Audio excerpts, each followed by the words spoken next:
Am I visible? Am I audible?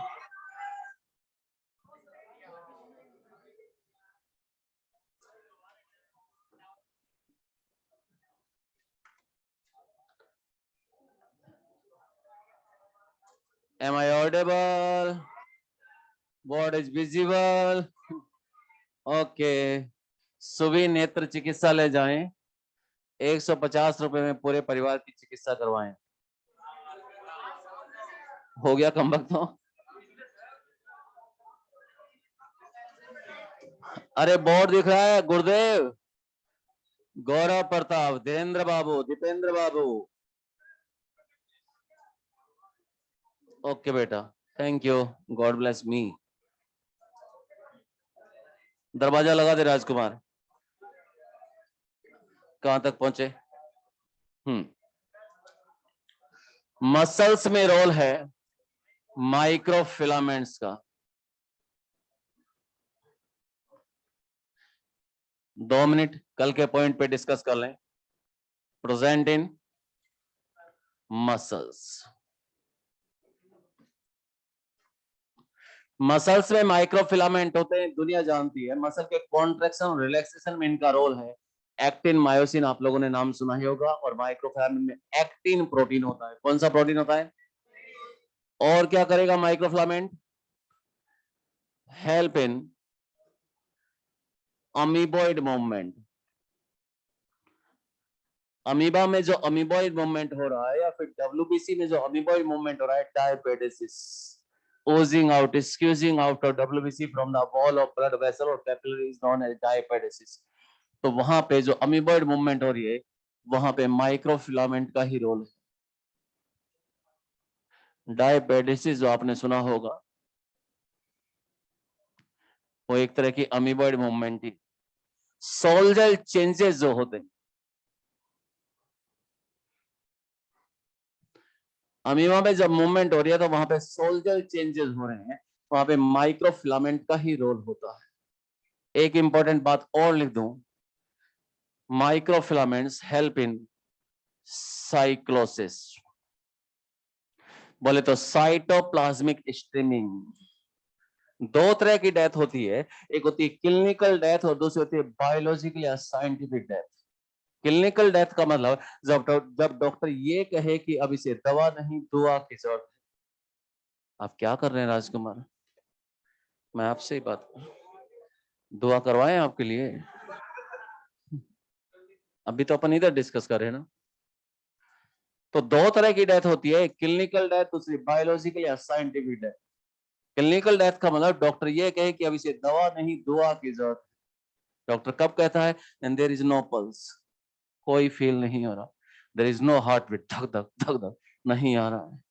No response of pupil in presence of bright light, तेज रोशनी आंखों में डाली जाए और पुतली की कोई भी हरकत नहीं होगी, तो मतलब ये सब कुछ क्या है? क्लिनिकल डेथ के साइन। और दुआएं तब तक काम में आती है जब तक ईच एंड एवरी सेल में साइक्लोसिस चलता रहता है। जब ये रुक जाएगा तब दुआएं भी काम नहीं आती, तब पूरा काम खत्म हो जाता है। तो साइक्लोसिस में रोल किसका रहता है? माइक्रोफिलामेंट्स का। एडिटिंग कर दो उसी में, कल वाले में।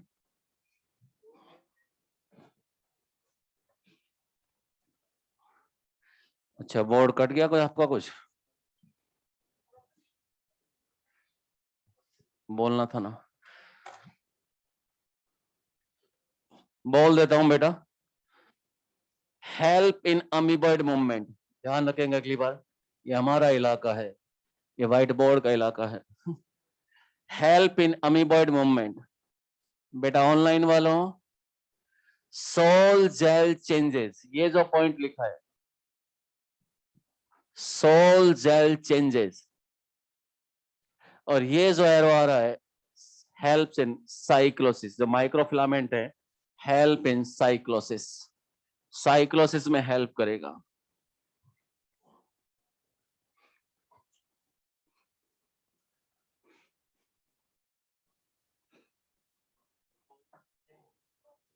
कौन सा एंजाइम? अमीबा में जब अमीबॉइड मूवमेंट होती है, टर्सरी और सेकेंडरी प्रोटीन का कॉन्फ़िगरेशन चेंज होता है। कुछ पढ़ा नहीं तुम लोगों ने कभी भी? पढ़ा करो, तभी कहता हूं पढ़ा करो। ये सब हम बायोमोलिक्यूल में पढ़ाते हैं। Thank you. सुनिए,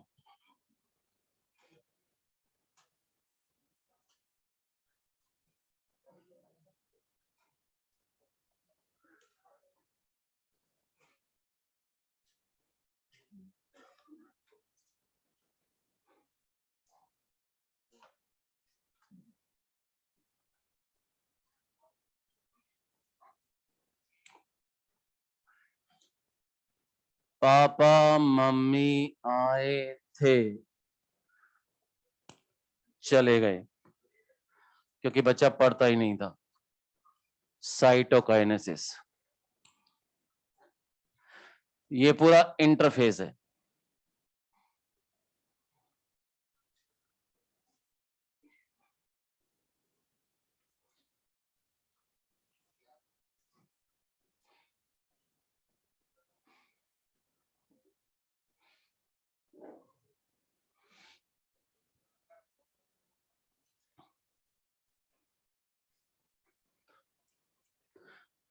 फिर न्यूक्लियर डिवीजन होगा, बोले तो कैरियोकाइनेसिस।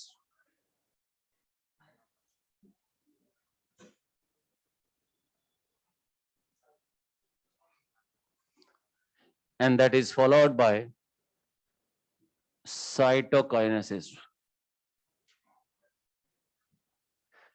तो कैरियोकाइनेसिस और साइटोकाइनेसिस, इसको मिलाकर बना दिया एम फेज। क्या बोल दिया? Phase of actual cell division.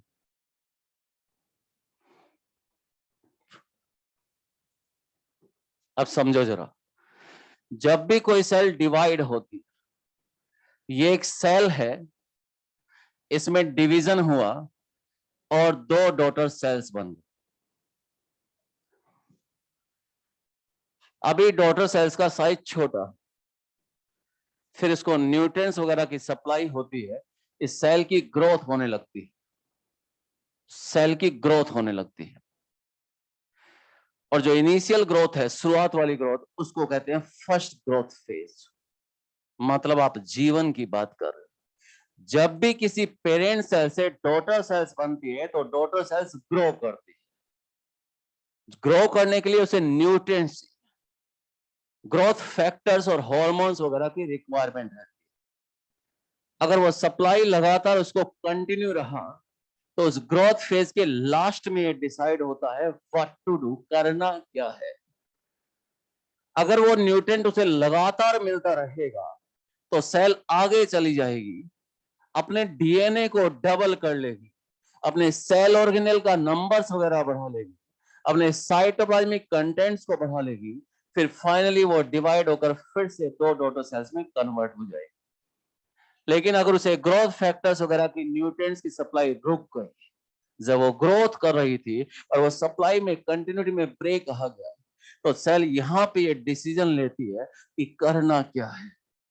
अभी वो सेल साइकिल से टेम्पररी एग्जिट हो जाएगा और वो वेट करेगा कि उसे न्यूट्रिएंट्स मिलेगा कि नहीं मिलेगा। मिल जाएगा तो लौट के वापस साइकिल में आएगा, फिर वो सेल डिवाइड हो जाएगा। अगर न्यूट्रिएंट नहीं मिलेगा, तो ये भी फैसला इसे यही लेना है कि उसे इंतजार करना है या नहीं करना है।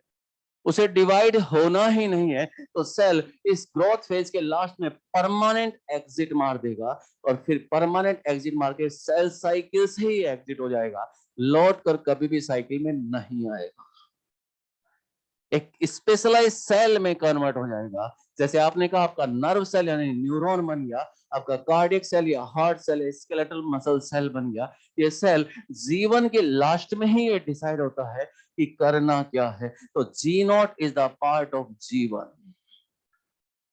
जीवन, जब भी कोई पेरेंट सेल से दो डॉटर सेल्स बनती हैं, तो वो डॉटर सेल ग्रो करने लगती है, उनको न्यूट्रिएंट्स, हार्मोन्स, फैक्टर्स की सप्लाई होने लगती है। अगर सप्लाई कंटिन्यू रहा, तो सेल ये फैसला लेती है कि उसे डिवाइड हो जाना है। और सप्लाई अगर रुक गई है उन फैक्टर्स की, तो सेल अब ये फैसला लेती है या तो वो वेट करेगी या फिर वो परमानेंट सेल साइकिल से ही एग्जिट हो जाएगी। कहने का मतलब जी नॉट जीवन का हिस्सा है और जीवन के लास्ट में ये डिसाइड होता है कि करना क्या है। तो बॉडी में जितनी भी सेल्स हैं, हमारी बॉडी में जितनी भी सेल्स हैं, सभी सेल्स में डिवीजन पावर नहीं है।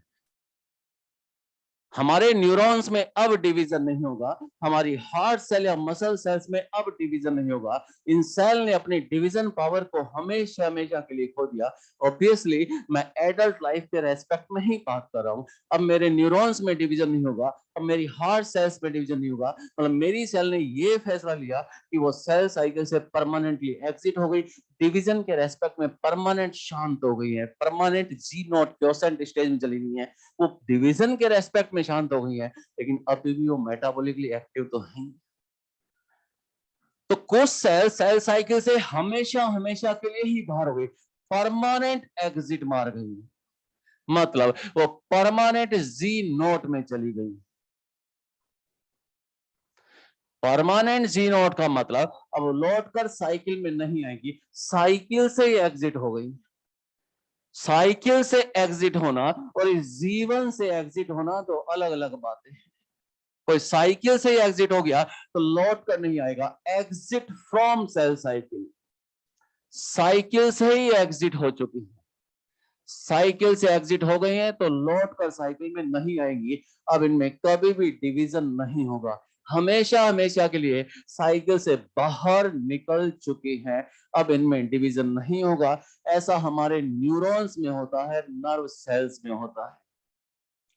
तो न्यूरॉन्स में अब डिवीजन नहीं होगा, और जब न्यूरॉन में डिवीजन पावर नहीं है तो ब्रेन कैंसर कैसे हो गया?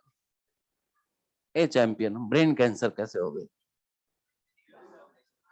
क्योंकि brain cancer is not cancer of neurons, it is a cancer of neuroglial sales.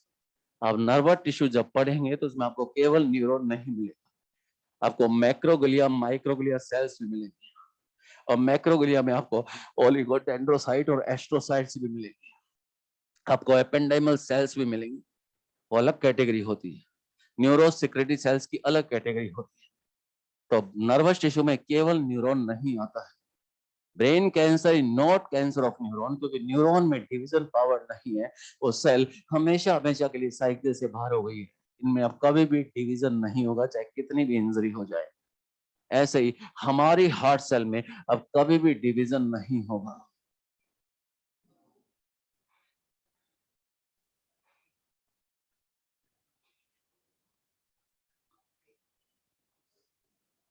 हमारी हार्ट सेल्स में अब कभी भी डिवीजन नहीं होगा, ये सेल हमेशा हमें के लिए साइकिल से बाहर होगा। तो बॉडी में कुछ सेल वो हैं जिन्होंने अपनी डिवीजन पावर को हमेशा हमेशा के लिए खो दिया। ये सेल इस सेल साइकिल से परमानेंटली एग्जिट हो गई हैं, वो लौटकर अब कभी भी साइकिल में नहीं आएंगी। क्या वो सेल मेटाबॉलिकली एक्टिव है? यस, मेटाबॉलिकली एक्टिव है। दूसरी तरफ बॉडी में वो सेल्स भी हैं जिनमें डिवीजन पावर है, और जिन सेल्स में डिवीजन पावर होता है वो सेल उस समय डिवाइड होता है जब जरूरत होती है, जब रिक्वायरमेंट होती है। तो जब जरूरत नहीं होगी तो सेल डिवाइड नहीं होगी। तो ये फैसला भी सेल को जीवन के लास्ट में लेना होता है कि अभी नई सेल बनानी है या नहीं बनानी है। सोचो ये सेल कैसे डिसाइड कर लेती हो। हम तो कभी जिंदगी में डिसाइड ही नहीं कर पाते व्हाट टू डू, करना क्या है। हम कोटा सिर्फ जीतने के लिए आए हैं, हम कोटा किसी को हराने के लिए नहीं आए। यहाँ तो डिसीजन ही नहीं हो पाते कि करना क्या है। 26 तारीख को पूरी छुट्टी मिली, चाहते तो 3-3 घंटे 4 सब्जेक्ट को देके अच्छा खासा रिवीजन कर लेते, लेकिन तो अपन को तो जवाहर नगर की गलियां देखने से फुर्सत ही नहीं मिलती। तलवंडी सर्किल तो ऐसा लगता है मॉरिशस में आया हूं। या तो यहीं रहो कुएं के मेंढक बन के, या फिर समुद्र का पानी देख लो, भव्यता विशालता वहीं कहीं अच्छी मिल जाएगी दोस्तों। Choice is your. तो जीवन के लास्ट में डिसाइड होता है कि करना क्या है। तो बॉडी में कुछ सेल वो हैं जिनमें डिवीजन पावर नहीं है, इन सेल ने अपनी डिवीजन पावर को हमेशा हमेशा के लिए खो दिया। वो सेल इस सेल साइकिल से परमानेंटली एग्जिट हो चुकी है। और दूसरी सेल वो है जिनमें डिवीजन पावर है, जैसे हमारी स्किन सेल में डिवीजन पावर है, लीवर सेल्स में डिवीजन पावर है, फाइब्रोब्लास्ट में डिवीजन पावर है, बोन मैरो सेल्स में डिवीजन पावर है। हेयर फॉलिकल सेल्स में डिवीजन पावर है, लेकिन डिवीजन तब होता है जब नई सेल की रिक्वायरमेंट होती है, और जब नई सेल की रिक्वायरमेंट ग्रोथ के समय होती है, रिपेयर के समय होती है, रिप्लेसमेंट ऑफ सेल्स के समय होती है, रीजनरेशन के समय होती है, वुंड हीलिंग के समय होती है, तो जब नया सेल का जरूरत होगा तो डिवीजन होगा, वरना सेल टेम्पररी एग्जिट ले लेता है। कहां से? सेल साइकिल से। सेल साइकिल से टेम्पररी एग्जिट लिया है, मतलब वो चला तो गया जी नोट में, लेकिन ये जी नोट कैसी है? टेम्पररी जी नोट है। तो दो तरह का जी नोट हमने बता दिया, एक परमानेंट और दूसरा टेम्पररी जी नोट। और टेम्पररी जी नोट का मतलब ये हुआ, ये कहां से एग्जिट हो गई है? एग्जिट फ्रॉम जीवन। एनसीईआरटी ने बड़ी सफाई से लिख दिया, जीवन से एग्जिट होना और सेल साइकिल से एग्जिट होना दो अलग अलग बातें हैं। कोई जीवन से एग्जिट हुआ है मतलब साइकिल में सस्पेंडेड है, और कोई साइकिल में सस्पेंडेड है तो लौट कर साइकिल में आ सकता है। कोई रिश्वत लेते लेते सस्पेंड हो गया, तो वो सस्पेंड हो गया तो वापस नौकरी पर लौट कर आ सकता है, बस ऊपर सेटलमेंट की बात है उसकी। मेरा इंडिया महान। या तो वो एकदम बिल्कुल सही पाया जाए कि रिश्वत नहीं लिया, उसने पूरा मामला सेट करके रखा होगा भाई साहब, तो सेट करके रखेगा तो चाहे रिश्वत ले लो, कोई टेंशन की बात नहीं। कम मत। Suspended in cell cycle, cycle में सस्पेंड हुआ है, मतलब सेल ये फैसला ले रही है कि अभी उसे न्यूट्रेंट नहीं मिला है, और नहीं मिला है तो वो उसका इंतजार कर रही है, और जब न्यूट्रिएंट्स वगैरह की जरूरत होगी या सप्लाई हो जाएगी या फिर नई सेल की जरूरत होगी तो सेल लौट कर आ जाएगी जीवन में और तैयारी फिर से शुरू कर देगी। तो तैयारी जीवन में ही होती है, तैयारी मृत्यु पे नहीं होती है। तो जो कुछ है वो ये जीवन ही है, ये जीवन है, इस जीवन का यही है रंग रूप, थोड़े गम है थोड़ी खुशियां कहीं है चाव दो, तो जो कुछ है वो जीवन ही है। तो बॉडी में जितनी भी सेल्स है सभी में डिवीजन पावर नहीं है। इन सेल ने अपनी डिवीजन पावर को हमेशा हमेशा के लिए खो दिया। ये सेल डिवीजन के रेस्पेक्ट में परमानेंटली क्योसेंट स्टेज में चली गई है, लेकिन अभी भी ये मेटाबॉलिकली एक्टिव है। और जिन सेल में डिवीजन पावर होता है वो सेल उस समय डिवाइड होता है जब जरूरत होती है। जब नई सेल की रिक्वायरमेंट नहीं है तो सेल एक टेम्पररी एग्जिट ले लेता है, और फिर वो जब जरूरत होती है तो वापस सेल साइकिल में एंटर कर जाता है और डिवीजन की तैयारी शुरू कर देता है। तो ये सारे फैसले जीवन के लास्ट में होते हैं कि करना क्या है। तो जीवन ही है जो कुछ है। जीवन is the most complex field, जीवन सबसे जटिल प्रावस्था है दोस्तों। जीवन इज द मोस्ट कॉम्प्लेक्स, जीवन ही जटिल है। ये मत कहो कि समस्या गंभीर है, क्या रे गौतम? गंभीर है इसलिए समस्या है, और समस्या उन्हीं लोगों के सामने आती है जो समस्याओं का सामना करना जानते हैं। तो जीवन ही जटिलताओं से भरा हुआ है। And G one is the most variable phase, जीवन ही वेरिएबल होता है। डिफरेंट सेल टाइप्स में, डिफरेंट एग्जांपल्स में, डिफरेंट सेल साइकिल में इस जीवन का ड्यूरेशन ही सबसे ज्यादा फ्लक्चुएट करता है। तो जीवन ही वेरिएबल है। कोई 100 साल जीता है, कोई 200 साल जीता है, कुछ कछुआ प्रजाति के लोग हैं 400 साल तक जीते हैं। तो जीवन ही वेरिएबल है। तो G one is the most variable phase.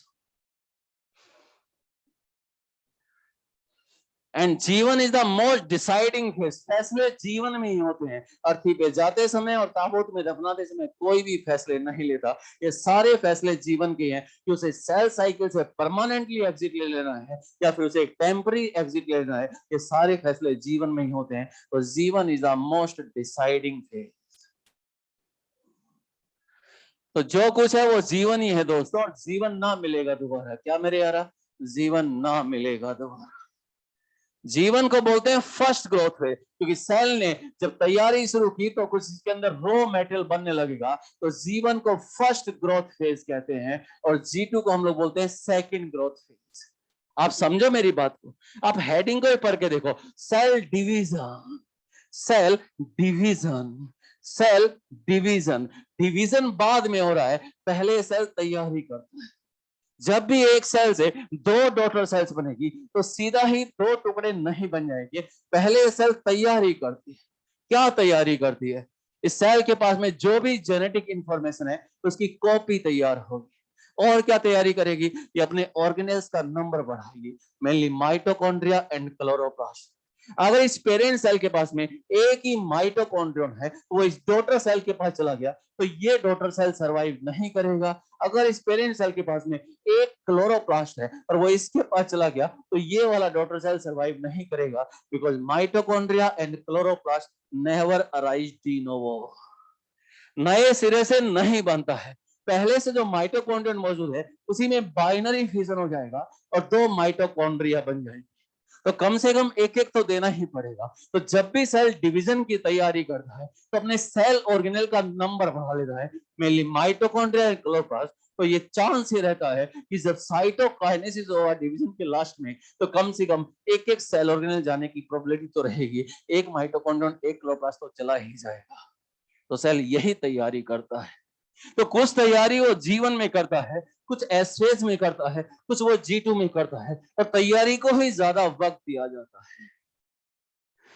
आप ह्यूमन सेल्स को उठाकर लेबोरेटरी में कल्चर मीडियम में रख दीजिए, 1 से 2 सेल बनने में 24 आवर्स 24 घंटे का टाइम लगेगा, जिसे मोर देन 95% टाइम तो केवल तैयारी में ही चला जाएगा। इतना वक्त क्यों दिया?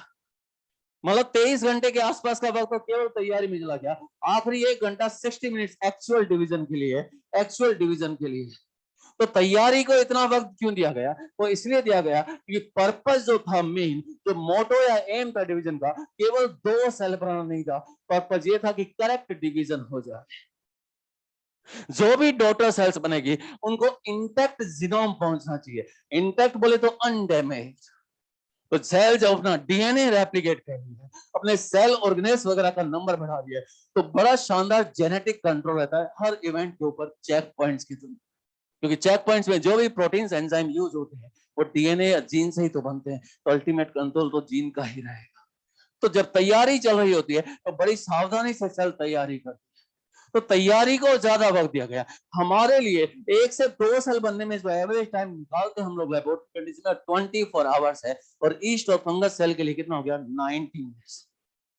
लेकिन उस फंगस सेल को अगर शुगर सॉल्यूशन मिल जाए तो वो जल्दी जल्दी डिवाइड होता है, उसमें रैपिड ग्रोथ होने लगती है, रैपिड डिवीजन होता है। तभी मम्मा ने कहा, ए बाबू जूस बने 5 मिनट हो चुके हैं, जल्दी से पी लो, क्योंकि जूस में शुगर सॉल्यूशन है और शुगर है, अगर वहां पे ईस्ट पनप गया तो जल्दी जल्दी डिवाइड होगा, फिर क्या हुआ है मेरी बॉडी में फर्मेंटेशन हो गया। तो सारा कंसेप्ट यही है, मम्मा है कि सब जानती है। तो सेल साइकिल ड्यूरेशन अलग अलग है, चाहे वो इस सेल की बात करें 90 मिनट या हमारी बात करें एक मतलब 24 घंटे, तैयारी को ही ज्यादा वक्त मिलेगा हर समय। तैयारी को ज्यादा, आप देखो ना सिलेबस तो केवल 180 मिनट का था नीट 2022, लेकिन 365 दिन आपको 11th में दिए गए, 365 दिन आपको 12th में दिए गए, और 365 दिन इस ड्रॉप को दिए गए। बीच वाले तो मैंने काउंट ही नहीं किए भाई साहब, कम से कम 1000 दिन आपको दे दिए। कैसा तैयारी कर रहे हैं आप लोग? बेटा ऑर्गेनिज्म सीखो अपनी सेल से। सेल इतना टाइम इसलिए लेती है, करेक्ट डिवीजन करवा देती है, या तो वो डिवाइड होगी या नहीं हो, और यहाँ तो कोई चांस नहीं है। कह दो हम भी या तो डॉक्टर बनेंगे या फिर नहीं बनेंगे। चेक पॉइंट, कितने ही चेक पॉइंट लगा दो तुम्हारी जिंदगी में, कितने ही माइनर टेस्ट लगा दो, कितने ही मेजर टेस्ट लगा दो, कितनी ऑल इंडिया टेस्ट लगा दो, तुम सारे चेक पॉइंट की धज्जियां उड़ाते रहते हो कम। सेल आगे तभी जाती है जब चेक पॉइंट उसे परमिशन देता है, और यहाँ पे कितने ही चेक पॉइंट लगा दो, हर बार बिना तैयारी के नेक्स्ट फेज में पहुंच जाते हैं, एग्जामिनेशन हॉल तक पहुंच जाते हैं, और इन्विजिलेटर को जाके धमकाते हैं, हमें दुनिया का सबसे बेहतरीन डॉक्टर बनाकर दिखाओ तो जाने। बेटा ऑर्गेनिज्म सीखो अपनी सेल से। तुम ही छेड़े थे ना चेक पॉइंट की बात को लेकर। तो तैयारी को ही ज्यादा वक्त दिया गया। तैयारी की शुरुआत इंटरफेज, तैयारी की फेज को इंटरफेज कह रहे हैं, जिसको फिर से 3 हिस्सों में बांट दिया, G1, S और G2। तो G1 फर्स्ट ग्रोथ फेज है, सेल अपना रॉ मेटेरियल बना रही है, और G2 को सेकंड ग्रोथ फेज बोलते हैं। G1 को फर्स्ट गैप फेज बोलते हैं, ये फर्स्ट गैप फेज है, फर्स्ट गैप फेज, और G2 को बोलेंगे second gap phase. Gap phase क्यों कहा? क्योंकि एस फेज में डीएनए रेप्लिकेशन होगा। आप समझो मेरी बात को। ए टीपू सुल्तान हो, और चलो कोटा चलते हैं नोट्स बनाने। ये एक सेल है, इसमें ये न्यूक्लियस है, इससे 2 डॉटर सेल्स बननी है, तो पहले सेल तैयारी करेगा, सीधे ही 2 टुकड़े नहीं हो जाएंगे। टुकड़े करना जिंदगी का लक्ष्य नहीं है, वो तो 1947 में आप कर ही चुके। काश करेक्ट डिवीजन करवाया होता तो वो भी सुखी और हम भी सुखी, ना वो होते दुखी ना हम होते दुखी। तो टुकड़े और डिवीजन दो अलग अलग बातें। तो यहाँ पे जब सेल डिवाइड होती है तो पहले वो सेल तैयारी करती है। क्या तैयारी करेगी? इस सेल के पास जितना भी डीएनए था उस डीएनए की कॉपी तैयार हो जाएगी, उसकी कॉपी तैयार हो जाएगी, उसकी कॉपी तैयार हो जाएगी। तो न्यूक्लियस में डीएनए रेप्लिकेशन होता है और बाहर सेल ऑर्गेनेल्स का नंबर इंक्रीज होता है, mainly mitochondria and chloroplast.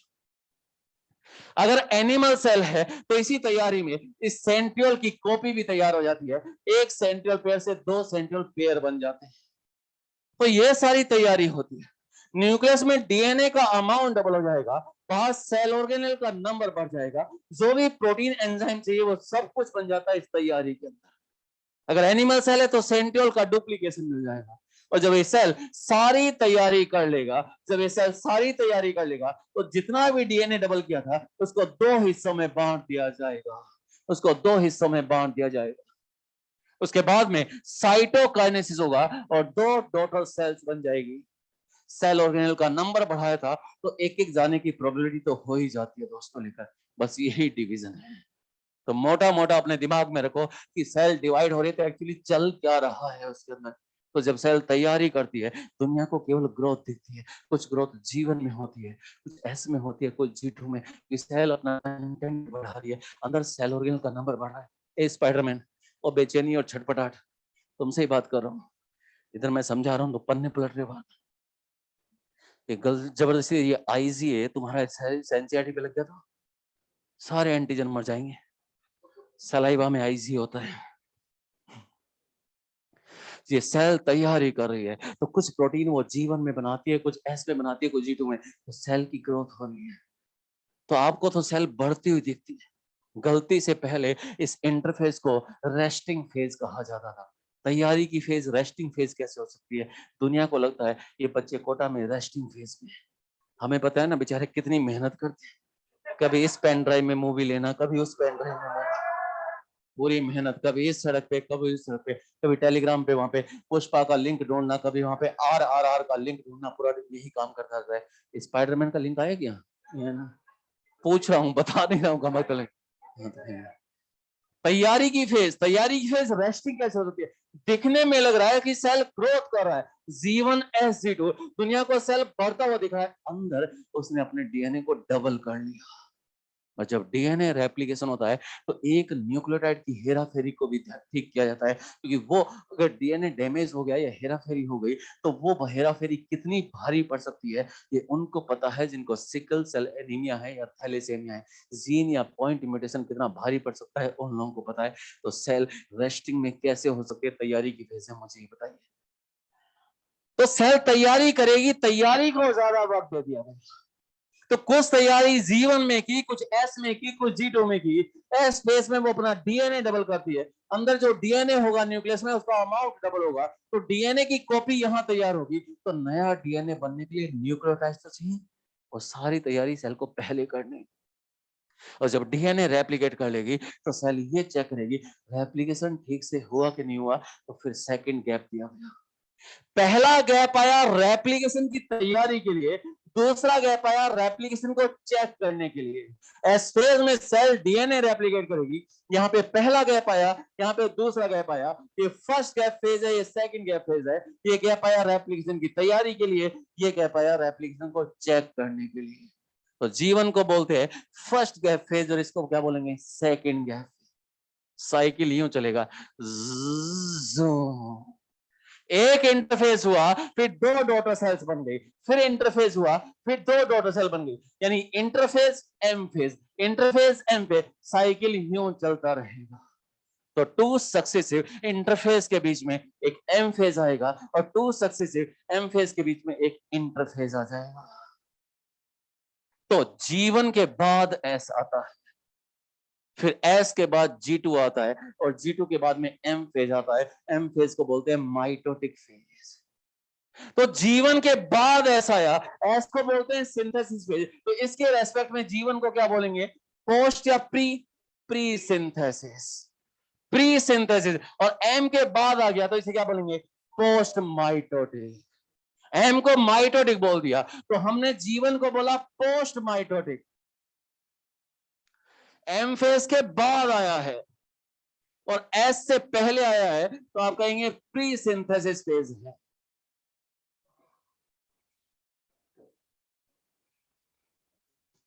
M phase के बाद आया, साइकिल यूं चलेगा, एम फेज के बाद आया है और एस से पहले आया है, ये सिंथेसिस फेज है, इससे पहले जीवन आ गया तो जीवन को बोलेंगे प्री सिंथेसिस। और देखा जाए तो इन दोनों के बीच में जीवन आया है तो एनसीईआरटी कह रहा है it is the interval between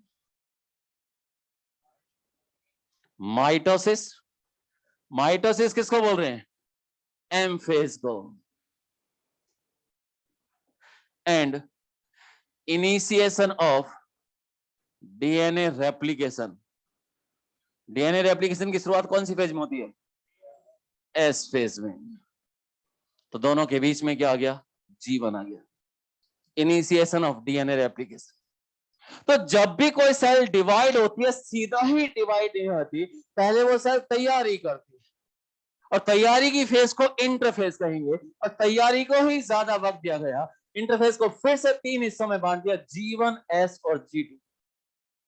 तो जीवन में सेल सब कुछ बनाएगी जो एस फेज में रिक्वायर्ड होगा। याद करो हमने बार बार कहा ये एक सेल है,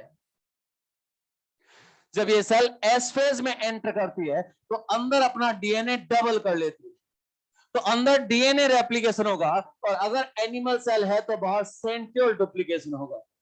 तो न्यूक्लियस में डीएनए का रेप्लिकेशन होता है और साइटोप्लाज्म में सेंट्रियोल का डुप्लीकेशन होता है। इसकी तैयारी पहले सेल को जीवन में करनी है, पहले सेल तैयारी कर लेगा उसके बाद में सेल नेक्स्ट फेज में एंटर करेगा। हमारी तरह नहीं है कि बिना तैयारी के हर बार माइनर देने पहुंच जाता है। जब सेल सारी तैयारी कर लेगा सेल बोलेगा yes I am ready, I am ready to replicate my DNA, I am ready to duplicate my centriole. और सेल कह रही है मैंने सारी तैयारी कर ली। जब सेल इतना चिल्ला रही है तो धीरे से यहाँ पे एक चेक पॉइंट लगा देंगे और ये चेक पॉइंट इस बात को चेक करेगा कि सेल की तैयारी कैसी है दोस्तों। और ये फर्स्ट चेक पॉइंट है जो जीवन और एस के बीच में मौजूद है और इसकी जिम्मेदारी सबसे ज्यादा है। और चेक पॉइंट मतलब यहाँ पे कुछ प्रोटीन और एंजाइम मिलकर इस चेक पॉइंट को बनाते हैं और प्रोटीन और एंजाइम को जीन ही बनाएगा। तो अल्टीमेट कंट्रोल डीएनए या जीन का ही रहता है हर इवेंट के ऊपर।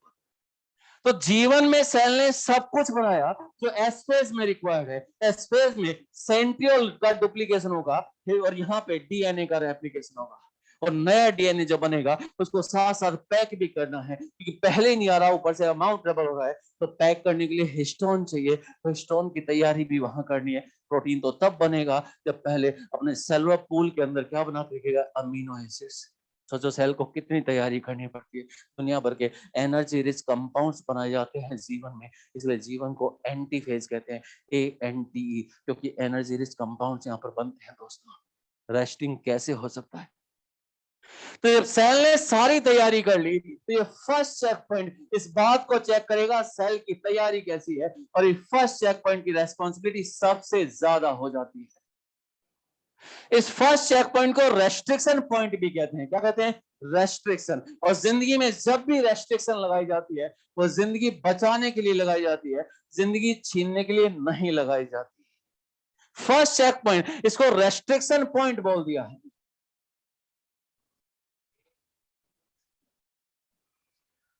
इसकी जिम्मेदारी सबसे ज्यादा है। एक्चुअली एस फेज में डीएनए डबल होगा। एस फेज को ट्रिगर फेज भी कहते हैं क्योंकि एक बार ट्रिगर खींच गया तो बुलेट लौट कर नहीं आएगा।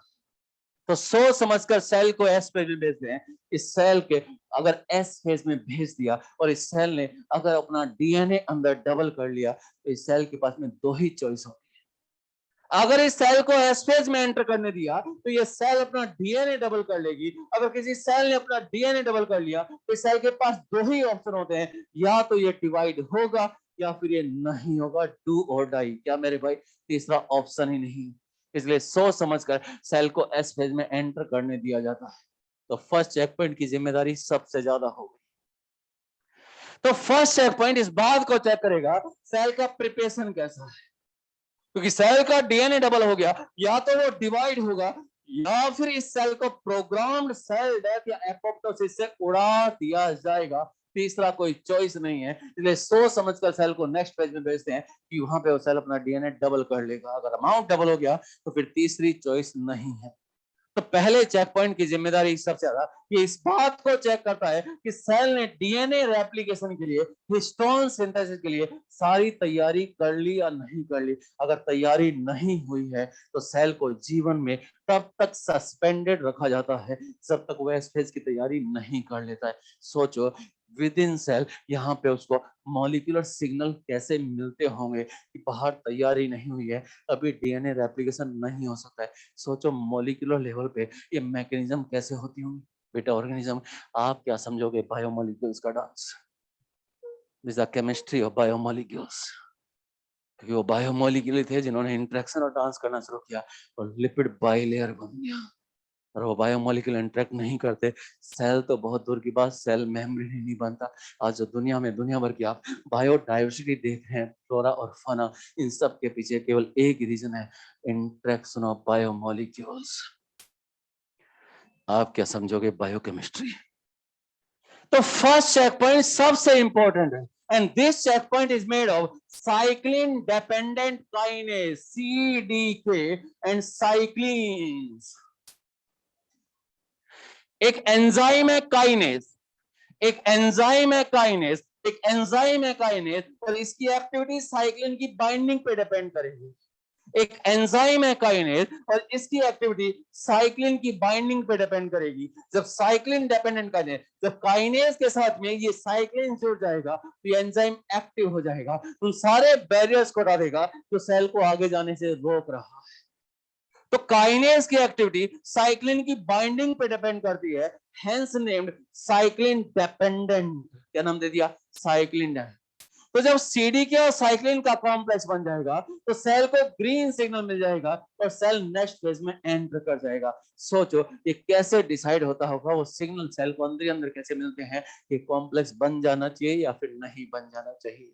क्योंकि साइक्लिन प्रोटीन का कंसंट्रेशन धीरे धीरे साइटोप्लाज्म में बढ़ने लगता है, फिर वो साइक्लिन जो होती है सीडीके के साथ में बाइंड हो जाती है और सीडीके एक्टिव हो जाता है, वो सारे बैरियर्स को हटा देता है, फिर सेल आगे चली जाती है। कौन सी फेज में? एस फेज में। और उसका डीएनए अनवाइंड होने लगता है और डीएनए रेप्लिकेशन शुरू हो जाता है। तो फर्स्ट चेक पॉइंट की जिम्मेदारी सबसे ज्यादा ये रेस्ट्रिक्शन पॉइंट है, और रेस्ट्रिक्शन जब भी लगाई जाती है जिंदगी बचाने के लिए लगाई जाती है, जिंदगी छीनने के लिए नहीं लगाई जाती।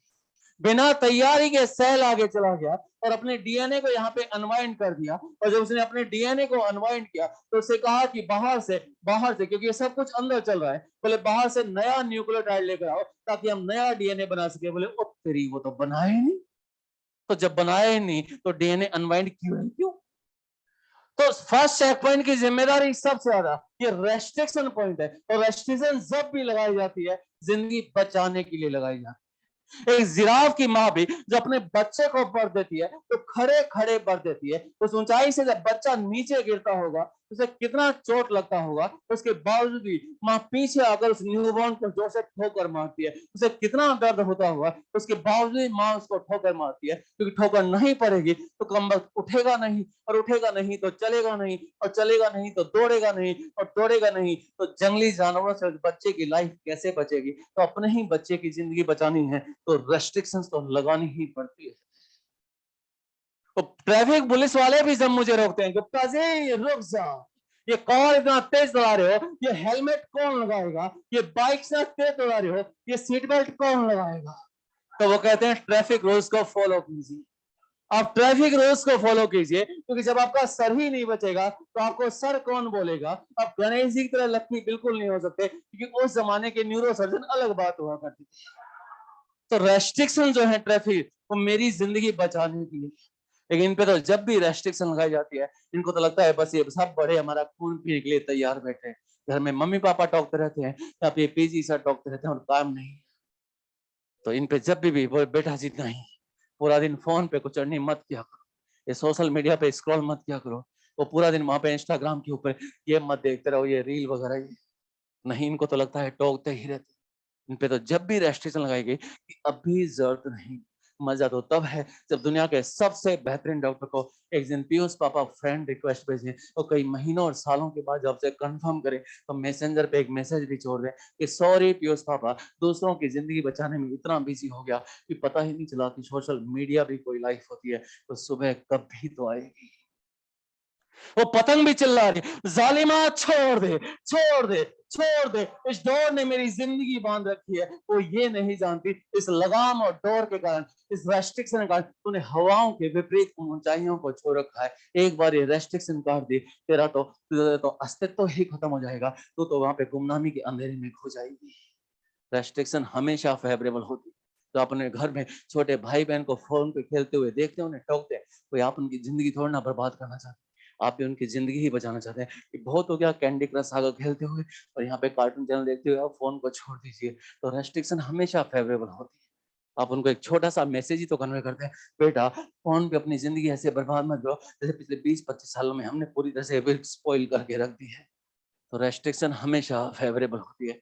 तो आपसे माँ बाप टोके या पीयूष पापा टोके, आपको उसको अपने अगेंस्ट नहीं लेना, इंसर्जेंट बिहेवियर शो नहीं करना, बगावती तेवर नहीं दिखाना, विद्रोही प्रकृति का नहीं होना, आपको जूता लेके मास्टर के पीछे नहीं भागना है। रेस्ट्रिक्शन फेवरेबल है। बड़े बंदे आए हो ना, बड़ा सपना, बड़ी मेहनत, तो बड़े कदम उठाओ, बड़े एफर्ट्स करो, लेकिन छोटी छोटी गलतियां करने से बचो, क्योंकि इंसान कभी चट्टान से टकरा कर नहीं गिरता, ठोकर हमेशा पत्थरों से लगती है। तो छोटी छोटी गलतियां इतना बड़ा नासुर बन जाती है कि वो जख्म ठीक होने का नाम नहीं लेता है। सो थॉट्स, तो shift your thoughts from the things that are against you. फिलहाल सोशल मीडिया पे स्पॉइल होने की कोई जरूरत नहीं, बाद में बर्बाद होना ना मेडिकल कॉलेज में, है ना, अभी कोई जरूरत नहीं है।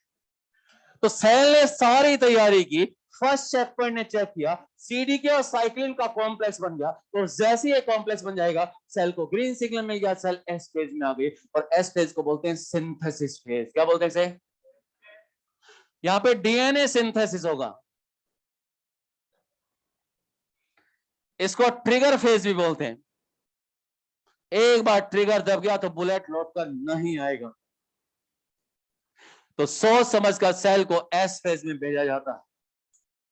तो फर्स्ट चेक पॉइंट इस बात को चेक करेगा सेल की तैयारी ठीक है कि नहीं है। अब देखो ना, ये जीवन का सीन है, ये जीवन का सीन है, ये न्यूक्लियस दिखा रखा है। इधर देखो, न्यूक्लियस के अंदर ये डीएनए दिखा रखा है, बाहर सेंट्रियल पेयर दिखा रहा हूं, एक सेंट्रियल पेयर दिखा दिया। और फर्स्ट चेक पॉइंट ने परमिशन दे दी, इस फर्स्ट चेक पॉइंट ने परमिशन दे दी, सेल को आगे जाने की परमिशन मिल गई दोस्त। सेल एस फेज में आ गई। एस फेज में दो चीजें होंगी, अंदर तो इसका डीएनए डबल हो जाएगा।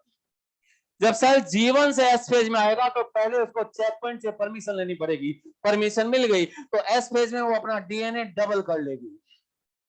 एक तो था, एक और बन गया।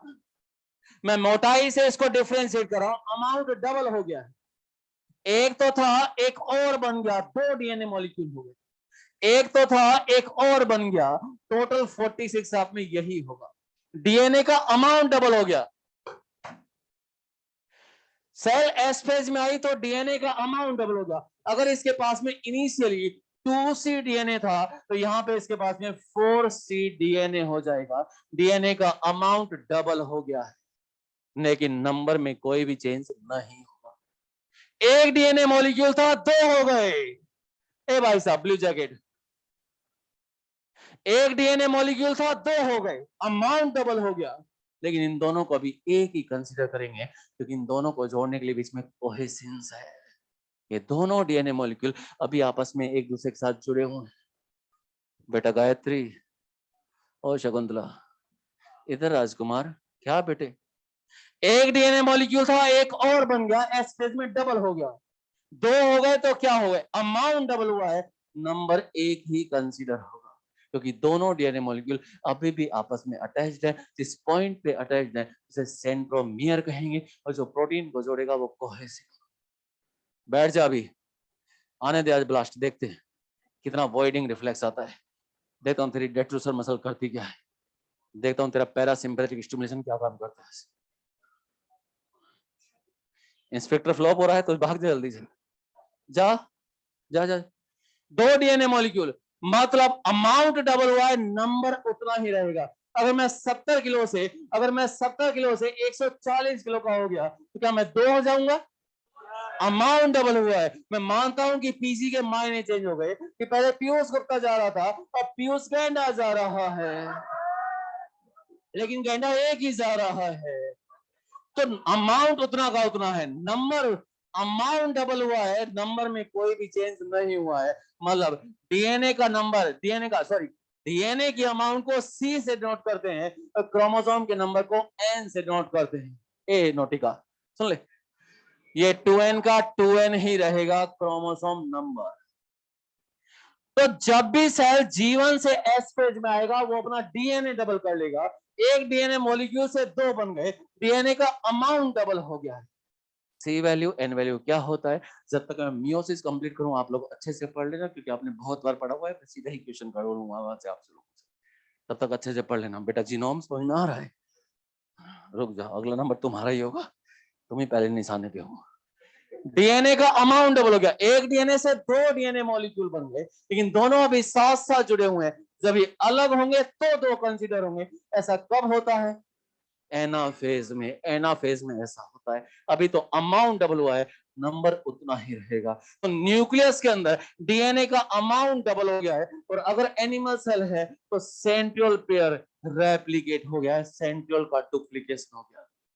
तो 2 चीजें हुई यहाँ पे एस फेज में, न्यूक्लियस में डीएनए रेप्लिकेशन हुआ, बाहर सेंट्रियोल डुप्लीकेशन हुआ। अगर एस फेज नहीं है, अगर एस फेज नहीं है तो सेंट्रियोल का डुप्लीकेशन G2 में होता है।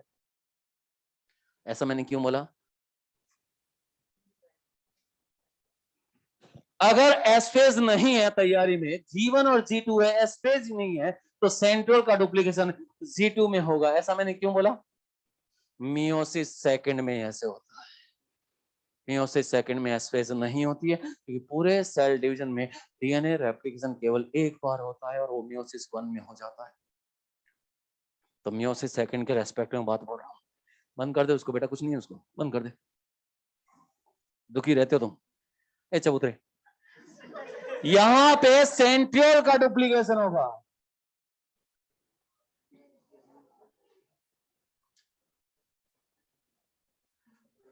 अगर एस फेज नहीं है तो सेंट्रियोल का डुप्लीकेशन G2 फेज में होगा, और अंदर यहाँ पे डीएनए रेप्लिकेशन हो रहा है। और एनसीईआरटी की समरी में लिखा हुआ है DNA replication and chromosome duplication. ये बात तो गलत हो गई, एक्चुअली उसे लिखना था क्रोमेटिन डुप्लीकेशन, क्योंकि डीएनए क्रोमेटिन का है, क्रोमेटिन रेप्लिकेट होता है। एक्चुअली उसको लिखना था क्रोमेटिन डुप्लीकेशन, लेकिन समरी में लिख दिया DNA replication and chromosome duplication. Chromosome थोड़ी ना बढ़ा है, एक्चुअली उसको लिखना था क्रोमेटिन डुप्लीकेशन, लेकिन उसने वहां पे क्या लिख दिया? Chromosome duplication. तो थोड़ा वहां ध्यान रखना, आगे भी याद करवा देंगे। तो यहाँ पे डीएनए रेप्लिकेशन हुआ। ये वही एनसीईआरटी है जो आप 12 सितंबर को पेपर दे के आए थे। ये देखिए यहाँ पे लिखा होगा, जरा 5वीं 6ठी लाइन में समरी की।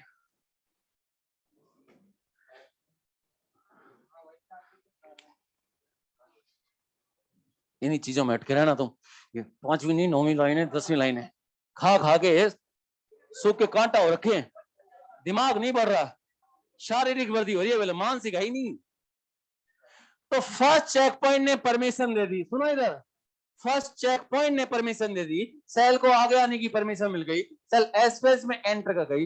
एस फेज में एंटर करेगी तो अंदर डीएनए डबल हो जाएगा, बाहर सेंट्रियोल डुप्लीकेट हो जाएगा, एक सेंट्रियोल पेयर से 2 सेंट्रियोल पेयर बन गए। और साथ में इस एस फेज के अंदर हिस्टोन सिंथेसिस भी होता है। क्या होता है? नया जो डीएनए बनेगा उसे साथ साथ पैक भी करते हैं, और पैक करने के लिए हिस्टोन चाहिए, और पैकेजिंग का फर्स्ट लेवल हमेशा क्या कहलाता है? न्यूक्लियोसोम। तो कोई आपसे कहे new nucleosomes are formed in which stage, आप क्या हो गए? एस फेज में नए न्यूक्लियोसोम बनते हैं। यहाँ पे नीचे जगह रखना, और सुनाते समय पॉइंट ऐड करवा दूंगा उसमें। तो सेल ने यहाँ पे अपना डीएनए डबल किया, और डीएनए रेप्लिकेशन के बाद कोई एरर वहां पे हो गया, डीएनए डैमेज हो गया, तो डैमेज डीएनए को यहाँ पे क्या किया जाएगा? रिपेयर किया जाएगा। तो G2 फेज, यानी इसके बाद में एक कैप और आ गया, पहला गैप आया रेप्लिकेशन की तैयारी के लिए और दूसरा गैप आया रेप्लिकेशन को चेक करने के लिए कि वो रेप्लिकेशन ठीक से हुआ कि नहीं हुआ। सोचो कितना शानदार कंट्रोल चल रहा है। हर इवेंट पे सेल फूंक फूंक के कदम आगे बढ़ रही है, रख रही है, ताकि सब कुछ ठीक ठाक होता है। कि केवल 2 टोटल सेल्स बनाना पर्पज नहीं था, करेक्ट डिवीजन करवाना टारगेट था। बेटा ऑर्गेनिज्म, अटल बिहारी वाजपेयी जी कहा करते थे, जब लक्ष्य बड़ा हो तो एकदम से वो हासिल नहीं हो सकता। मैं 51% के बाद यहाँ आया हूँ। अब सोचो मैं कोई इतना फाड़ू दिमाग का थोड़ी ना था। अगर होता तो 12th के साथ में आरपीएमटी को फोड़ देता कि नहीं फोड़ देता। फ्रैंकली और फेयरली स्पीकिंग, धीरे धीरे प्लानिंग सेट की, पापा से बातों को समझना शुरू किया, जिंदगी में आगे कैसे बढ़ते हैं। पेरेंट्स की बातों को सुनोगे, पापा डॉक्टर थे तो बच्चे को फ्लॉप तो नहीं होने देंगे, डॉक्टर नहीं बना, डॉक्टर बनाने लायक तो बना ही देंगे, पापा हैं, सब समझते हैं। बैठा करो, पेरेंट्स से डिस्कस किया करो। और आजकल के पेरेंट्स तो बच्चों के साथ फ्रेंडली ही रहते हैं। तो उस दोस्त का फायदा तो उठाओ जो घर में इतने अच्छे 2 चेहरे दिख रहे हैं। दिखने में वो दोनों भगवान जैसे हुए, कोई फर्क नहीं पड़ता। They are also human being. उन इंसानों का भी अपनी जिंदगी में बहुत अनुभव है। 100 साल 200 साल के बाद जब वो नहीं रहेंगे, कोई जीवन चक्र ही है, तब त्राहिमाम मत करना। खोने के बाद मत चिल्लाना, कम वक्त। तो हमें जो चीजें जिंदगी में बड़ी आसानी से मिल जाती है, हम उनकी कद्र नहीं करते। जैसे नेफ्रॉन्स में ग्लोमेरुलस मिल गया तो अल्ट्रा फिल्ट्रेशन का प्रोसेस हो गया। लेकिन ऐसे भी तो एनिमल है जहाँ ग्लोमेरुलस ही नहीं है, तो उनमें तो ट्यूबुलर सिक्रेशन ही मेन प्रोसेस होता है। हमारे लिए ट्यूबुलर सिक्रेशन तो कुछ वैल्यू ही नहीं है, कोई सिग्निफिकेंट ही नहीं रखता। हमारे लिए तो मेनली अल्ट्रा फिल्ट्रेट ही रहता है। तो माँ बाप आसानी से मिल गए तो कद्र नहीं करते। जिंदगी जीने के मायने भी सिखा रहा हूँ। केवल कोचिंग इंस्टीट्यूट का कोच नहीं हूँ, शिक्षक है मैं। तो समझो जिंदगी के मायने को। तो जब मैं 50%, तो मैंने भी कोई प्लानिंग की होगी, धीरे धीरे स्टेप बाय। तो जब लक्ष्य बड़ा हो, एकदम से हासिल नहीं हो सकता, तो स्टेप बाय स्टेप उसको कई हिस्सों में तोड़ दो कि हमें जनवरी में इतना पूरा करना है, अगले हफ्ते ये पूरा करना है, अगले हफ्ते एक दिन वो आएगा जो आप पोस्टर बॉय बन जाएंगे और एल कैंपस में आपके होर्डिंग्स लगे होंगे। प्लानिंग से आगे बढ़िए, अभी भी वक्त है, कम वक्त तो ये हंसी मजाक सब चलता रहेगा। वी आर फैमिली, लेकिन फैमिली का हर मेंबर सफल भी तो होना चाहिए ना। हेलो, सुन रहे हो नहीं सुन रहे? तो फर्स्ट चेक पॉइंट ने परमिशन दी, सेल आ गया। ये पहला गैप आया रेप्लिकेशन की तैयारी के लिए और दूसरा गैप आया रेप्लिकेशन को चेक करने के लिए, रेप्लिकेशन ठीक से हुआ कि नहीं हुआ। 15 मिनट होल्ड नहीं कर सकते तुम लोग। एक डायबिटिक आदमी पिछले 1 घंटे से चिल्ला रहा है, जाओ। तो G2 को बोलते हैं, G2 को बोलते हैं सेकंड ग्रोथ फेज।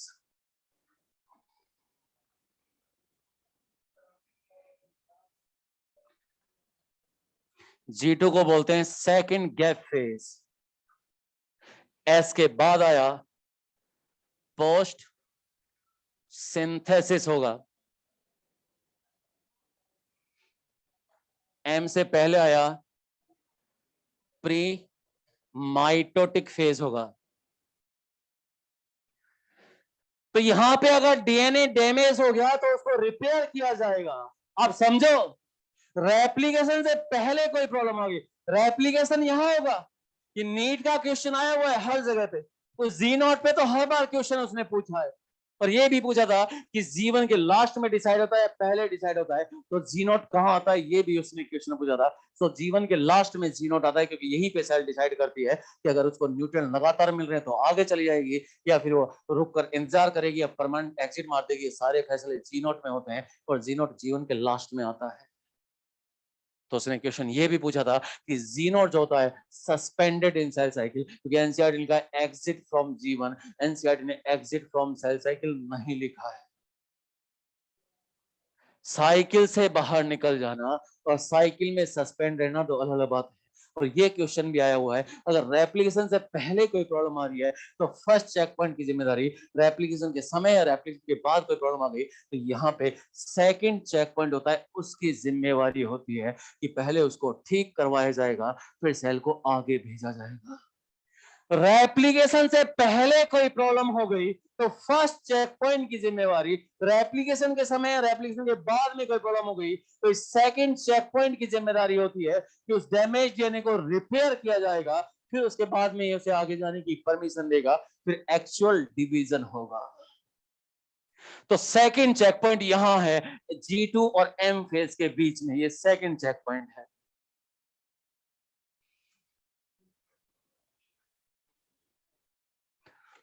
ये second check point, it is made of cyclin dependent kinase and cyclins. वहां बोल देते हैं G1 साइक्लिन, यहां बोल देते हैं M साइक्लिन। साइक्लिन्स। तो सेकंड चेक पॉइंट इस बात को चेक करेगा, हाँ सेल ने सारी तैयारी कर ली, डैमेज डीएनए रिपेयर हो गया, सेल ऑर्गेनेल का नंबर बढ़ गया, सेंट्रियोल डुप्लीकेट हो गया और डीएनए अच्छे से रेप्लिकेट हो गया, ये सब कुछ चेक कर लेगा, ये कहेगा ऑल इज वेल। जब सारी तैयारी हो चुकी तो सीडीके और साइक्लिन का कॉम्प्लेक्स बन जाएगा, सेल को फिर ग्रीन सिग्नल मिल जाएगा और सेल एम फेज में एंटर कर जाएगा। और phase of actual cell division M phase ही होता है। Phase of actual cell division M phase ही होता है। असली पता तो यहां चलेगा कि 365 दिन कोटा में किया गया था दोस्तों। तैयारी तो सभी की मस्त चलती है, 10,000 रुपए महीना आ रहा है, मस्त तैयारी चल रही। लोग बाग हफ्ता बांधते हैं, तुमने घर वालों से महीना बांध रखा है। महीना दो वरना एनसीईआरटी को आग लगा दे। जितना पैसा आपके ऊपर एक महीने में खर्च होता है, आपके पापा ने उतना अमाउंट कभी खुद के ऊपर खर्च नहीं किया कि वो जूते लिया या घड़ी उठा लाए।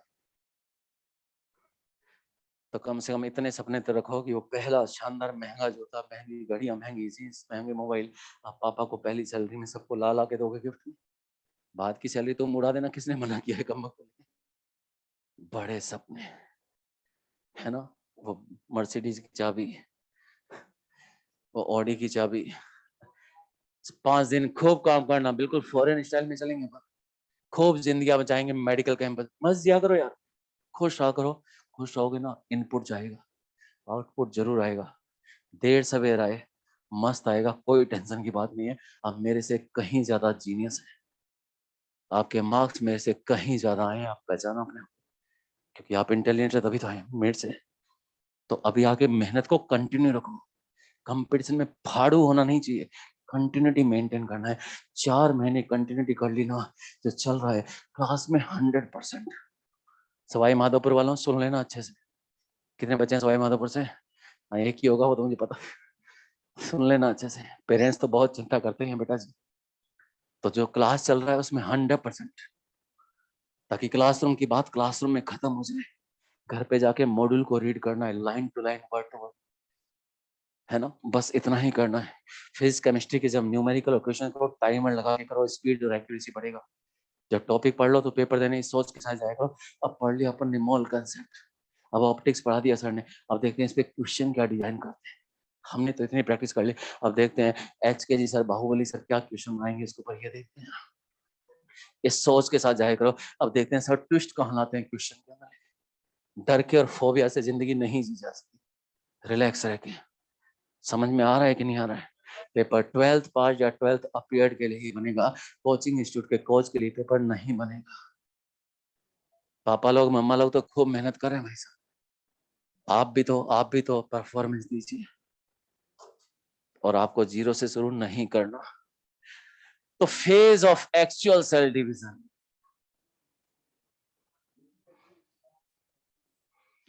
मैंने तो भाई एक ही सपना रखना उस जमाने के अंदर कि राष्ट्रपति से ज्यादा सैलरी लेनी हर महीने। कर्म किए जा और फल की इच्छा रख, बिना फल की इच्छा रखे इस जमाने में कर्म होता नहीं भाई। मैं सीधा सीधा बता दूं, अपना फंडा सीधा साधा है। गीता की बात गीता के पास रहने दो, पीयूष बाबा की बात सुनो यहाँ पे आराम से। पीयूष पापा जो कह रहे हैं कर्म किए जा और फल की इच्छा रख। अब वो मेहनत नहीं करते, कम मिलती, मेरी कोई जिम्मेदारी नहीं है, उनको काम करना चाहिए भाई साहब। तो मेहनत क्यों नहीं करते, पूरा दिन राष्ट्रपति भवन में बैठे थे, बाहर निकल के काम नहीं करना चाहिए? तो बड़े सपने तो बड़ी मेहनत, बड़े कदम, तो काम किया करो। सफल और अच्छा इंसान बनना है, वो केवल डॉक्टर नहीं होता, टीचर भी होता है ना। हम सभी के पेरेंट्स डॉक्टर्स नहीं है, मम्मी पापा साहब, तो क्या वो अच्छे और सफल इंसान नहीं है? हैं। तो हमें वैसा ही बनना है, बस हमारे नाम से दुनिया उनको जाने, बस ऐसा काम करना है। तो phase of actual cell division, ये सबसे ज्यादा ड्रामेटिक फेज होगा, सारा नाटक यहीं पे भाई। या कोई ड्रामा नहीं है, यहाँ पे ड्रामा 2 बजे शुरू होता है और शाम को 5 बजे खत्म होता है। किसी को चक्कर आ रहे हैं, किसी को उल्टियां आ रही हैं, किसी का पेट दुख रहा है, किसी को बुखार आ रहा है। ये ड्रामा तो होगा। जो तैयारी कोई बेकार निकाल दोगे तो क्या होगा? आपके मम्मी पापा का पैसा है, आपका खुद का सपना है, तो एफर्ट्स भी आपको ही करना होगा। हम तो केवल निमित्त मात्र हैं, हम तो केवल माध्यम है, हम तो केवल जरिया है। आखिरी एफर्ट्स आपका ही होगा दोस्तों। तो सारा ड्रामा, ड्रामा क्यों बोला? क्योंकि जो प्रोफेज में होता है उसका उल्टा टीलोफेज में होता है। प्रोफेज में न्यूक्लियर एनवलप गायब हो जाएगा, टीलोफेज में फिर से बन जाएगा। न्यूक्लियस ईआर गोल्जी बॉडी गायब हो जाएगा, फिर से बन जाएगा। क्रोमेटिन कंडेंस होकर क्रोमोसोम बनाएगा, दोबारा से क्रोमेटिन नेटवर्क बन जाएगा। तो telophase is the reverse of prophase. No, doctor खाली नहीं बैठता, ध्यान रखना, इंजीनियर खाली बैठ सकता है। मैं बता रहा हूँ तुमको, फैक्ट है। लंबा कोर्स क्यों ना हो, इज्जत गनी है। पहला सुख निरोगी काया। डॉक्टर कभी भी खाली नहीं बैठेगा, डायग्नोसिस करना सीख लो। पहले न्यूमेरिकल से डायग्नोसिस करो, इसकी जड़ उसकी प्रॉब्लम है का। अगर अगर आप खुद ही डॉक्टर नहीं बन पाए, मेहनत करने नहीं की, तो आप खुद ही डॉक्टर नहीं बन पाए, अगर आप अपनी ही जिंदगी नहीं बचा पाए, तो मेडिकल कैंपस में दूसरों की जिंदगी बचाने का सपना जो आपने देखा है वो कैसे पूरा होगा, मुझे तो ये बता दीजिए। तो वक्त है। मोस्ट ड्रामेटिक फेज, सारा ड्रामा यहीं पे होता है। एम फेज की शुरुआत जो होती है वो हमेशा कैरियोकाइनेसिस से होती है। इस सेल ने अपना डीएनए डबल किया था। जितना भी डीएनए डबल किया था, पहले इस डीएनए को दो हिस्सों में बांट दिया जाएगा। तो पहले कैरियोकाइनेसिस होगा, उसके बाद में साइटोकाइनेसिस होगा और दो डॉटर सेल्स बन जाएगी। एम फेज की शुरुआत हमेशा कैरियोकाइनेसिस से स्टार्ट्स विद कैरियोकाइनेसिस। शुरुआत हमेशा न्यूक्लियर डिवीजन से होती है। कैरियोकाइनेसिस बोले तो nuclear division, and usually ends with, usually बोला रे, हमेशा ऐसा नहीं होता है। कोई ऐसा एग्जाम्पल बताओ जहां पे न्यूक्लियर डिवीजन हुआ, फिर साइटोप्लाज्मिक डिवीजन नहीं हुआ, फिर न्यूक्लियर डिवीजन हो गया, फिर न्यूक्लियर डिवीजन हो गया, फिर न्यूक्लियर डिवीजन हो गया, रिपीटेड कैरियोकाइनेसिस। बोले तो कटोरे में कटोरा, बेटा बाप से भी गोरा। Liquid endosperm of coconut, multi nucleate condition, बोले तो सिंसाइसियम। कुछ याद आ रहा है? वैसे तो प्लांट्स में सिनोसिटिक बोलते हैं, एनिमल में सिंसाइसियम बोलते हैं, लेकिन हायर बुक्स इस तरह से डिस्टिंग्विश और डिफरेंशिएट नहीं कर रही। वो कोकोनट में भी सिंसाइसियम टर्म ही यूज कर रही है बेटा। तो ये मल्टीन, तो शुरुआत हमेशा कैरियोकाइनेसिस से होगी एंड यूजली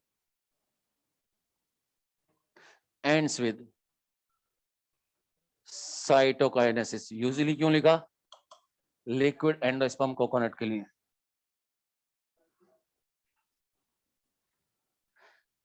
लिक्विड, स्क्रीन से बाहर तो नहीं जा रहा मैं? एंडोस्पर्म ऑफ कटोरा, क्या बोलते हैं इसको? सिंसाइसियम, मल्टी न्यूक्लिएट कंडीशन। चलो नोट करो, फिर चलते हैं आगे।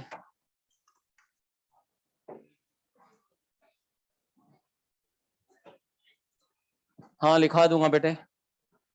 ओके विशाल बाबू, कुछ समझ में आ भी रहा है?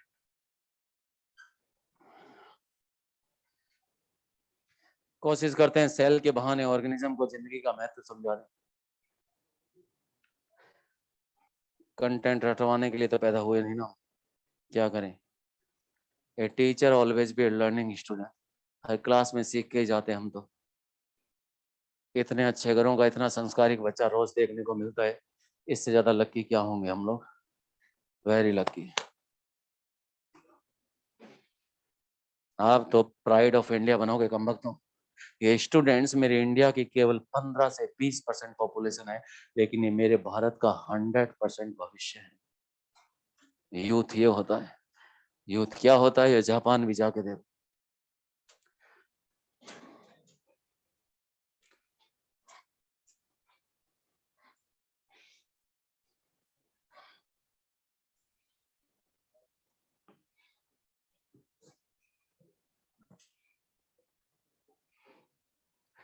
600 प्लस मार्क्स कितने बच्चों के आए थे? मैसेज तो 4 बच्चों के आए मेरे पास में सिर्फ। बाहर आउट गोइंग बंद है क्या? कोई बात नहीं, बाद में पता चलेगा पीयूष गुप्ता किस बला का नाम था।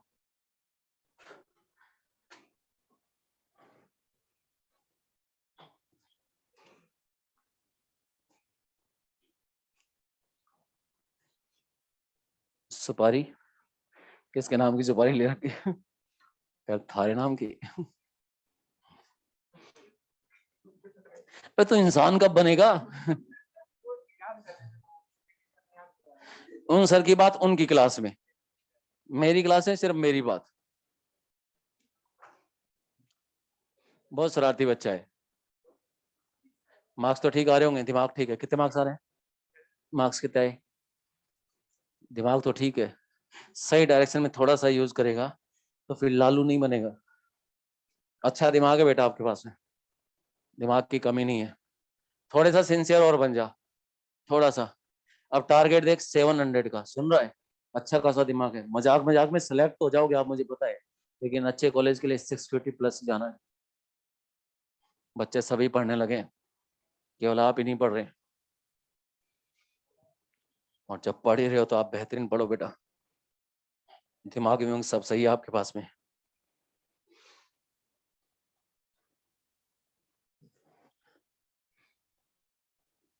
मिटाऊं? अबे चप्पल क्यों निकाल ली? मैं तो ऐसे पूछा था, नहीं मिटा, फेंकने को तैयार हो गया।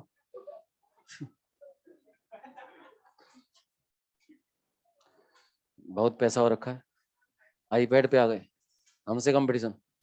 छोड़ दो, गरीबों को जीने दो। अरे मालिक, कहाँ से हो?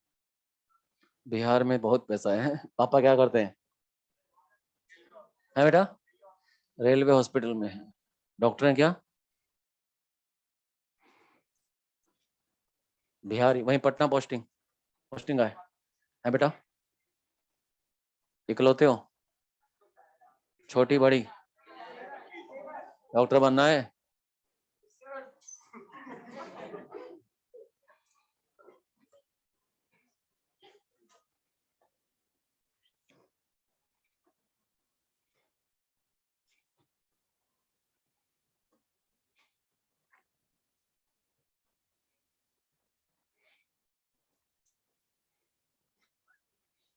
अब देख ठीक है साइज।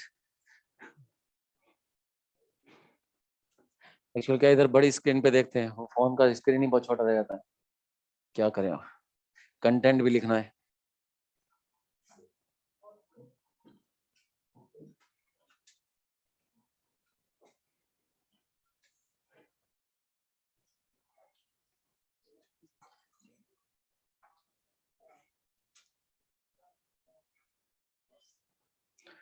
न्यूक्लियोलस के बारे में लाइन लिखवाने को कब बोला मैंने?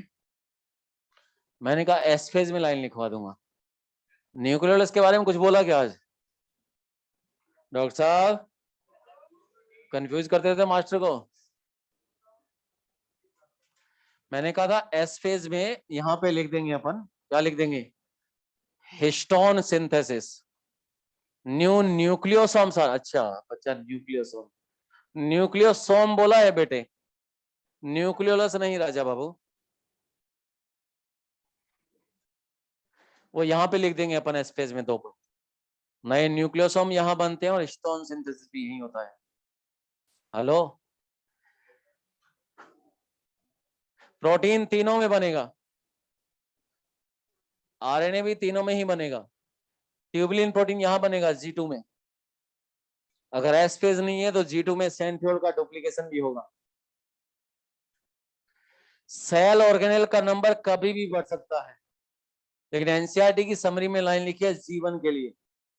सेल ग्रोथ सब जगह देखने को मिलता है, लेकिन एनसीईआरटी की समरी में G2 में लिखा हुआ है फेज ऑफ साइटोप्लाज्मिक ग्रोथ। मैं स्टार लगवा के लिखवा दूंगा पॉइंट्स को। हेलो राजा बाबू।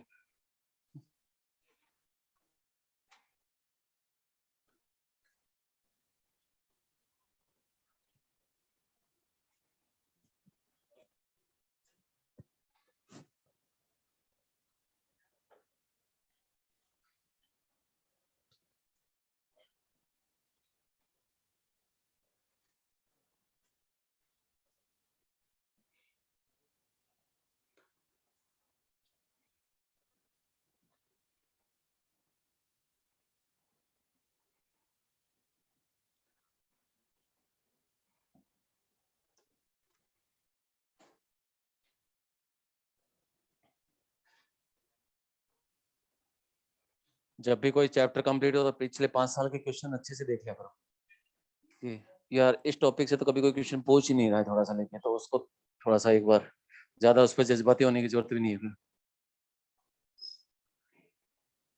जब चैप्टर तैयार हो जाए आपका तो देख लिया करो 5 साल के पेपर, हाँ सारे क्वेश्चन पिट रहे हैं और एक्यूरेसी से पिट रहे हैं, मतलब आपका तैयारी ठीक चल रहा है। अभी फिजिक्स में कौन सा चैप्टर चल रहा है बेटे? ये तो सर वेव ऑप्टिक्स पढ़ ले रहे होंगे। वेव ना,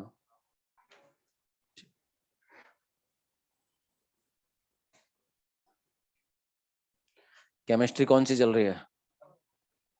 ऑर्गेनिक केमिस्ट्री चल रही है।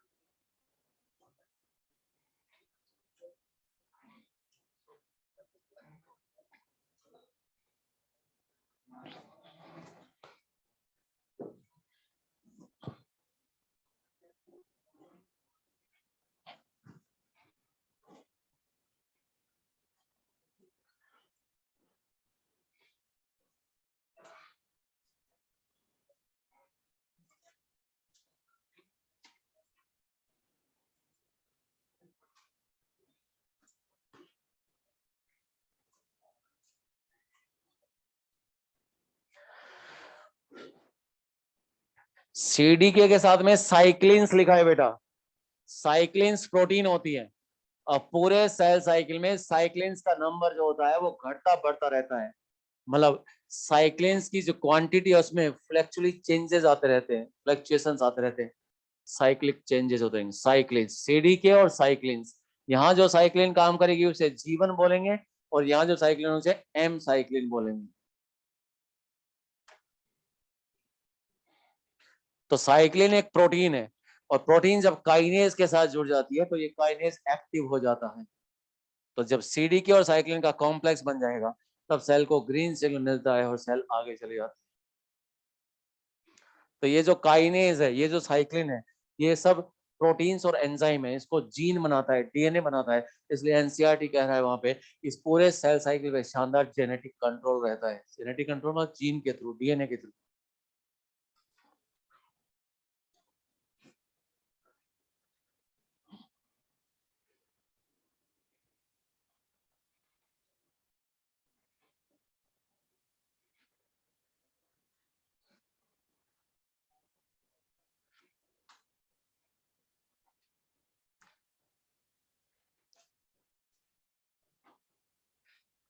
यहाँ पे लिख दो हिस्टोन सिंथेसिस एस फेज में, 2 पॉइंट लिख दो, फिर मेरे वरना दिमाग से निकल जाएगा। वो एनसीईआरटी समरी बाद में लिखा दूंगा।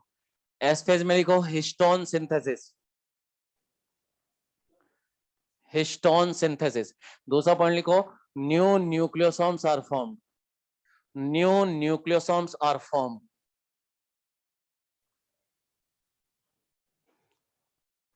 क्योंकि जब भी नया डीएनए बनेगा साथ साथ उसे पैक करेंगे, अब पैकेजिंग की शुरुआत का फर्स्ट लेवल हमेशा न्यूक्लियोसोम ही होता है बेटे। तो नए न्यूक्लियोसोम एस फेज में बनते हैं। हेलो,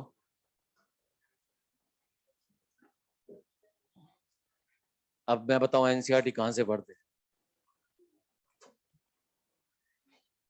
चैप्टर यहां से शुरू हुआ है, यूनिट 3। गौर से देख लो, कैमरे के आगे कर रहा हूं। ये इंट्रोडक्शन दे रखा है। हेलो, जब पढ़ेंगे तो यहाँ पे मिलेगा लास्ट में रिडक्शनिस्ट बायोलॉजी। अभी नहीं, आप तो घर पे पढ़ना। इसका मीनिंग समझना, फिर पन्ना पलटोगे तो बायोमोलिक्यूल से रिलेटेड आपको जीएन रामचंद्रन मिलेंगे जिन्होंने प्रोटीन स्ट्रक्चर की प्लॉटिंग की थी कि जब भी कोई प्रोटीन शुरू शुरू में बनता है प्राइमरी प्रोटीन होता है, इसमें फोल्डिंग्स होती है, अल्फा हेलिक्स बनता है, बीटा प्लेट्स बन जाती है, तो प्रोटीन कहीं भी फोल्ड थोड़ी हो जाएगा। वो सारा इन्होंने समझाया। तो यहाँ पे हमने कहा लास्ट में दिया है रिडक्शनिस्ट बायोलॉजी, ये सेल बायोलॉजी के शुरुआत के लास्ट में यहाँ पे दिया हुआ है। और जब आप आते हैं ह्यूमन फिजियोलॉजी पे, किताब पढ़ना और सिखाओ इनको, हाउ टू पढ़ें किताबें। ये यूनिट 5 है, इधर सुनो। और ह्यूमन फिजियोलॉजी के शुरू में दिया है रिडक्शनिस्ट अप्रोच, क्योंकि अगर ये अप्रोच नहीं करेंगे तो फिजियोलॉजी हो ही नहीं पाएगी। तो पढ़ लेना इसको ढंग से एक बार। डॉक्टर साहिब, books are the best friends. ना पिछले साल ये पन्ना पढ़ा, ना इस साल ये पन्ना पढ़ा, फिर कह रहे हैं पीयूष पापा बस 720 से थोड़ा सा दूर रह गए। बोले कितना? बोले 600 नंबर। तो पिछले साल से कुछ एक्स्ट्रा तो पढ़ो, तभी तो मार्क्स अच्छे और आएंगे बेटा। क्योंकि जितना ध्यान है उतना तो याद है ही, कोई भूल थोड़ी ना जाओगे उसको। तो आप धीरे धीरे मेंटल रिटार्डेशन थोड़ी हो रहा है अपने, तो इस बार थोड़ा और ज्यादा पढ़ो ताकि मार्क्स और ज्यादा आए। अल्जाइमर डिजीज हो गया है, जो अब्राहम लिंकन को हो गया था।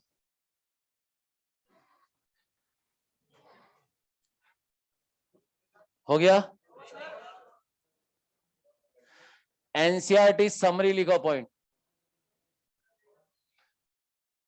एनसीईआरटी समरी पहला पॉइंट लिखो, जीवन के लिए। नहीं मिटा रहा, फोटो खींच लेना आराम से। जीवन में पहला पॉइंट लिखो, मोस्ट ऑफ ऑर्गेनेल डुप्लीकेशन। वैसे तो सेल ऑर्गेनेल का नंबर कभी भी बढ़ सकता है, लेकिन एनसीईआरटी की समरी में लिखा है मोस्ट ऑफ ऑर्गेनेल डुप्लीकेशन जीवन में होता है। Most of organelle duplication NCERT की समरी में लिखा है। तो जब 3 स्टेटमेंट आ जाए और तीनों ही समरी में और चौथा ना हो और एनसीईआरटी में ना हो, तो चौथे को गलत मानेंगे, क्या करें, है ना।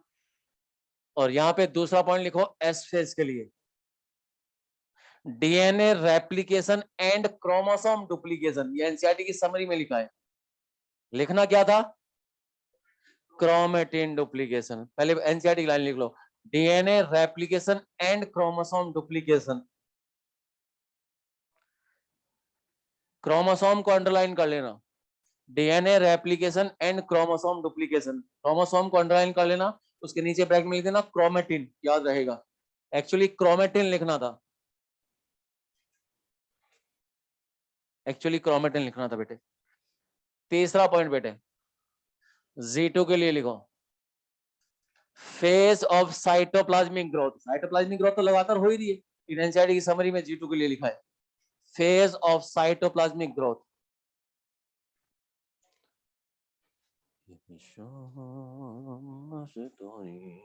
कर लो कंप्लीट इसको।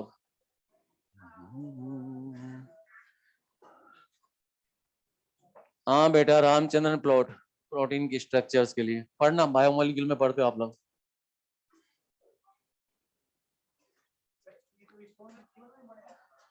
स्टोन प्रोटीन एस फेज में बनता है, स्टोन के लिए अमीनो एसिड जीवन में बनेंगे। स्टोन प्रोटीन कौन सी फेज में बनता है? कहाँ लिखाया था? तो ये एस फेज है या G2 है? छोरे कुट के मानने का के बेस बड़ा, बेस कि उसको बेस पसंद है। बेस नहीं बढ़ाएगा तो न्यूट्रल बना के एसिड बना दूंगा।